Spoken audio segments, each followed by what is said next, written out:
Halo, nama saya Ripka dan saya seseorang yang sudah tumbuh dari keluarga Kristen dari lahir. Saya mengenal Yesus dari saya kecil.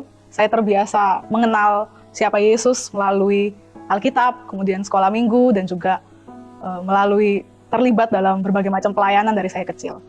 Tapi itu semua tidak membuat saya serta-merta mengenal siapa itu Yesus, tidak membuat saya mengenal pribadinya dan mengalami dia.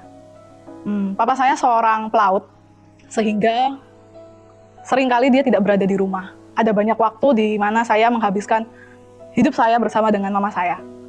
Hal tersebut membuat saya merasa sangat struggling, dan hal tersebut membuat saya menumbuhkan sebuah kebencian dan juga kepahitan kepada orang tua saya. Karena mama saya mendidik saya dengan sangat keras, dan dalam kehidupan saya terbiasa mendengar bahwa saya ini adalah anak yang tidak berguna, saya anak yang membawa sial, sehingga semua itu membuat saya menyadari bahwa saya nggak cukup, dan saya membenci kedua orang tua saya. Sampai di satu waktu, saya terlibat dalam sebuah pelayanan, camp, sekolah minggu, dan di situ Tuhan menjamah saya. Tuhan mengizinkan saya untuk mengalami dia. Saat itu sesinya hati Bapa, dan di sesi itu pembicaranya bilang bahwa Bapa kita yang di surga ini adalah Bapa yang sempurna, Bapa yang mampu mengasihi setiap anak-anaknya.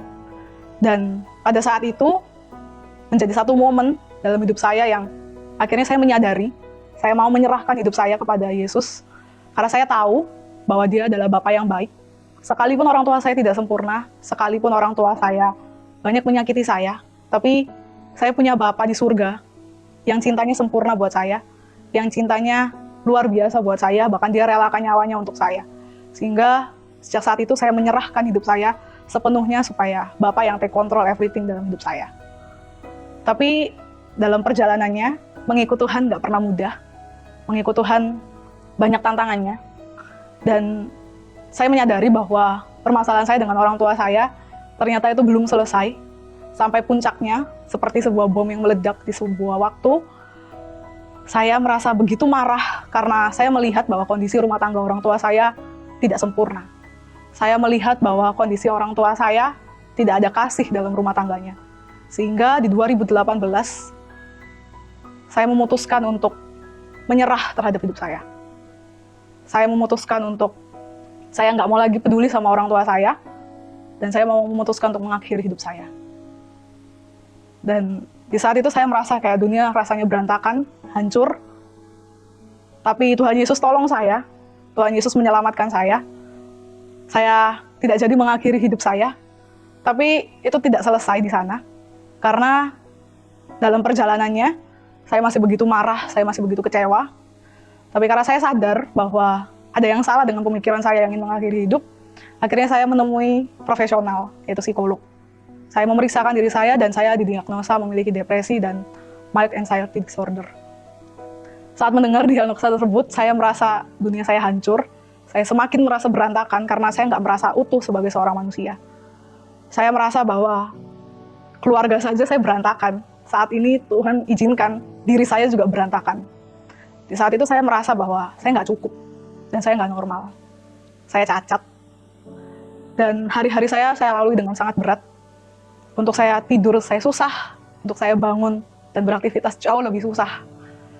Dan membuat saya akhirnya secara tidak sadar men-shutdown hidup saya dari orang-orang sekitar saya. Tapi Tuhan kita adalah Tuhan yang ajaib. Dia Tuhan yang baik.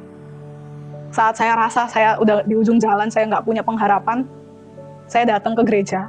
Saat itu cuma buat ceklok, cuma buat absen aja ke gereja, karena saya orang Kristen gitu. Tapi ternyata Tuhan jamah saya ketika saya ke gereja dan saya dengar pada saat itu yang bawa sermon adalah Pastor Bobby. Jujur saya nggak inget sermonnya tentang apa.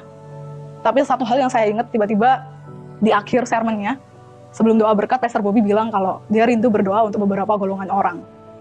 Kemudian satu yang saya ingat sekali, bahwa Pastor Bobby bilang dia rindu berdoa untuk jemaat yang mengalami depresi dan sedang berjuang dalam mental mereka. Kalimat itu menggelisahkan saya. Saya nggak ingat lanjutannya apa, tapi selanjutnya yang Pastor Bobby bilang adalah gereja kita menerima dan mengasihi setiap orang-orang yang mengalami masalah dengan mental mereka. Jujur di saat itu saya ngerasa bahwa ada sesuatu yang menggelisahkan saya, menggelitik hati saya, karena selama ini saya merasa kayak saya cacat, saya nggak normal, saya nggak dikasihi.